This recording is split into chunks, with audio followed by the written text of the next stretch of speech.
कांग्रेस ने अपना घोषणा पत्र जारी कर दिया। हालांकि कांग्रेस की जो मोटी मोटी गारंटी योजनाएं हैं या उनकी घोषणाएं हैं, वादे हैं, वो पहले भी सामने आ गए थे। मैंने उस पर कई रिपोर्ट्स आपके सामने रखी हैं, लेकिन औपचारिक घोषणा पत्र का सभी को इंतजार होता है। भारतीय जनता पार्टी ने अपना घोषणा पत्र जारी किया था और उसके बाद कर्नाटक ने भी कर्नाटक विधानसभा चुनाव के लिए अपना घोषणा पत्र जारी कर दिया है। कांग्रेस ने 10 मई को होने वाले चुनाव से ठीक पहले घोषणा पत्र जारी किया और जनता के सामने पार्टी के संकल्पों को रखा है। कांग्रेस की ओर से पार्टी अध्यक्ष ने संकल्प पत्र जारी करते हुए कहा कि नफरती संगठनों पर कार्रवाई की जाएगी।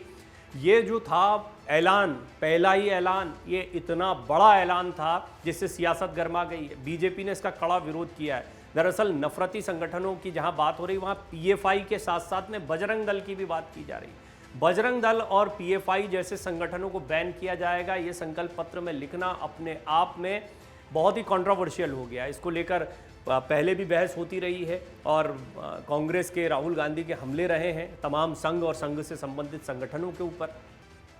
नफरती संगठनों पर कार्रवाई को प्राथमिकता दी गई है घोषणा पत्र में। बीजेपी ने इस पर कड़ा विरोध भी जता दिया तुरंत ही। उन्होंने कहा है कि ये मुसलमानों को खुश करने के लिए किया गया फैसला है या इस तरह के वादे किए जा रहे हैं। लेकिन जो भी हो, चुनावी माहौल में, वो भी ऐन चुनाव से पहले, वोटिंग से पहले जब घोषणा पत्र आता है और उसमें इस तरह का ऐलान होता है तो सियासत गर्मा जाती है। इस मौके पर पार्टी अध्यक्ष मल्लिकार्जुन खड़गे के अलावा पूर्व मुख्यमंत्री और विपक्ष के नेता सिद्धारमैया, पार्टी के प्रदेश अध्यक्ष डीके शिवकुमार समेत कई वरिष्ठ नेता मौजूद रहे। वहीं बीते दिनों बीजेपी ने भी अपना संकल्प पत्र जारी किया था। दोनों ही पार्टियों ने जारी घोषणा पत्र में अपनी ओर से जनता को लुभाने की पूरी कोशिश की है। लेकिन जो मैंने आपको बताया, नफरती संगठन, ये शब्द का इस्तेमाल और फिर उसमें बजरंग दल, पीएफआई जैसे संगठनों पर बैन करा जाएगा, ये कंट्रोवर्शियल हो गया। बीजेपी ने इस पर विरोध जताया है और बीजेपी ने बताया है कि मुस्लिम मतदाताओं को रिझाने का प्रयास किया जा रहा है। इसके जरिए ये पोलराइजेशन की राजनीति की जा रही है। कांग्रेस ने नफरत फैलाने वाली संस्थाओं पर बैन का वादा किया और इसमें बजरंग दल का भी नाम ले लिया। अपने घोषणा पत्र में प्रतिबंधित इस्लामिक संगठन पॉपुलर फ्रंट ऑफ इंडिया यानी पीएफआई का तो जिक्र किया ही गया है, साथ ही साथ बजरंग दल का भी जिक्र किया गया है।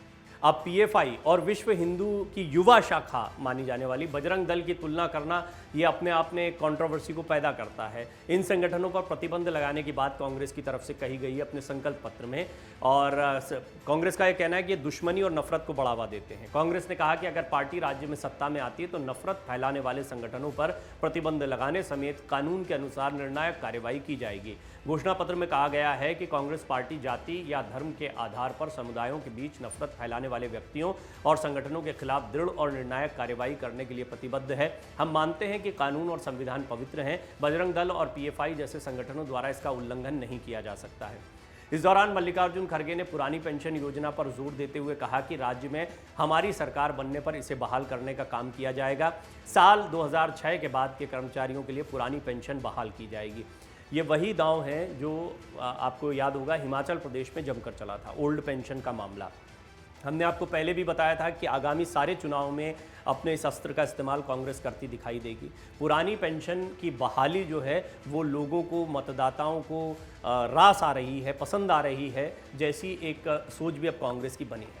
इसमें बीजेपी बैकफुट पर है। बीजेपी को ओल्ड पेंशन पे घेरने का मौका एक तरीके से कांग्रेस को मिल गया है, तो निश्चित तौर पर आगामी हर चुनाव में आप देखेंगे कि ओल्ड पेंशन के मुद्दे को कांग्रेस उठाएगी। तो यहाँ पर दूसरी बड़ी बात जो है वो ओल्ड पेंशन की कही गई है। यही वो दांव है जो हिमाचल प्रदेश में कांग्रेस के बहुत काम आया था। हिमाचल प्रदेश में कांग्रेस की जीत के पीछे इस मुद्दे का बहुत बड़ा योगदान माना जाता है। ये माना जाता है कि ओल्ड पेंशन की बात को उठाना, पुरजोर तरीके से हर जगह पर रखना, ये कांग्रेस की मजबूती साबित हुआ। हालांकि कर्नाटक में हिमाचल की तरह हर रैली में आपने ओल्ड पेंशन का मुद्दा गूंजते नहीं देखा।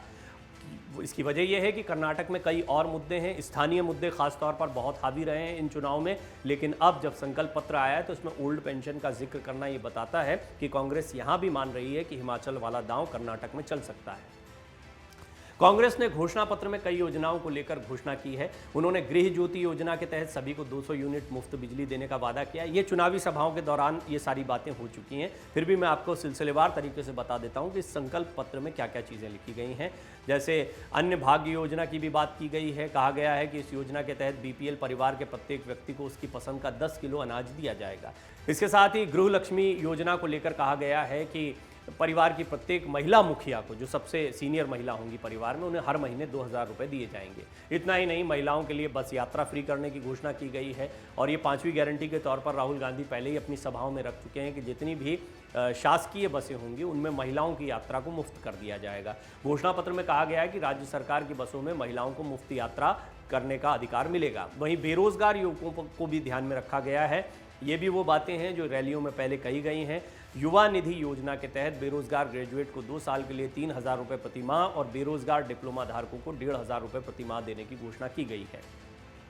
कांग्रेस ने अपने चुनावी घोषणा पत्र में 5 गारंटियों को दोहराया है। गृह ज्योति, गृह लक्ष्मी, अन्न भाग्य और युवा निधि के साथ साथ में शक्ति योजना। महिलाओं को आत्मनिर्भर बनाने के लिए मुफ्त बस यात्रा की योजना, गृह ज्योति योजना के माध्यम से 200 यूनिट मुफ्त बिजली, अन्न भाग्य योजना में 10 किलो चावल की गारंटी, अगले 5 सालों में किसान कल्याण के लिए 1.5 लाख रुपए, फसल नुकसान की भरपाई के लिए 5,000 करोड़ रुपए, हर साल 1,000 करोड़ रुपए, दूध पर सब्सिडी को 5 रुपए से बढ़ाकर 7 रुपए कर दिया गया है, नारियल किसानों और अन्य के लिए MSP सुनिश्चित की गई है। कल बीजेपी ने भी अपना मैनिफेस्टो जारी किया था। दोनों को ज़रा समझ लेते हैं, कुछ बड़ी बातें बीजेपी की भी देख लेते हैं। बेंगलुरु में पार्टी दफ्तर में बीजेपी के राष्ट्रीय अध्यक्ष JP नड्डा ने पार्टी का घोषणा पत्र जारी किया था।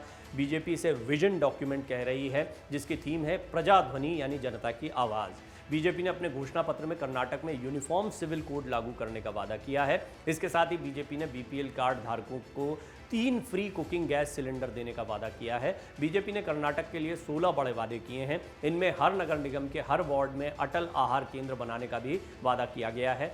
हमने आपको डिटेल में बताया है कि बीजेपी ने अपने घोषणा पत्र में क्या कुछ कहा है। आपको ये भी बता दें कि कर्नाटक में विधानसभा चुनाव के लिए मतदान में कुछ दिन शेष रह गए हैं। कर्नाटक विधानसभा चुनाव के लिए सभी राजनीतिक पार्टियां पूरा जोर लगा रही हैं। यही वजह है कि बड़े बड़े नेता कर्नाटक दौरे पर हैं और अपनी अपनी पार्टी के लिए प्रचार कर रहे हैं। राज्य में भाजपा और कांग्रेस का चुनाव प्रचार अभियान चरम पर है। इस बीच दोनों पार्टियों के बीच तीखी बयानबाजी का दौर भी जारी है, बल्कि तेज हो गया है। दोनों पार्टियों के दिग्गज नेता एक दूसरे पर जमकर हमला बोल रहे हैं।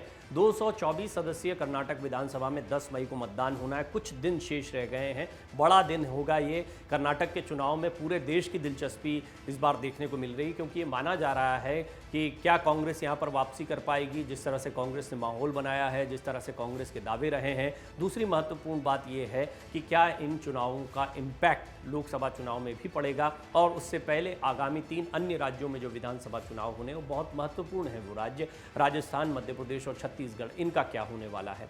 इसकी गिनती 13 मई को हो जाएगी। कर्नाटक का यानी नतीजा जो है वो 13 मई को आ जाएगा। 13 मई का दिन बहुत महत्वपूर्ण होने वाला है। बहुत सारे चुनावी नतीजे आएंगे, चाहे वो उपचुनाव हो, कर्नाटक हो, यूपी निकाय चुनाव, इन सब को लेकर लोगों की दिलचस्पी बड़ी बनी होती है। आने वाला कुछ जो दिन है वो बड़े सियासी घमासान के रहने वाले हैं, बड़े फैसलों के रहने वाले हैं। और अगर कर्नाटक की बात करें तो कुल 3,632 उम्मीदवार मैदान में हैं, जिनमें से बीजेपी के 707, कांग्रेस के 651 उम्मीदवार हैं, जबकि 1720 उम्मीदवार निर्दलीय चुनाव लड़ रहे हैं। मन से उजाला कर चले, मन से उजाला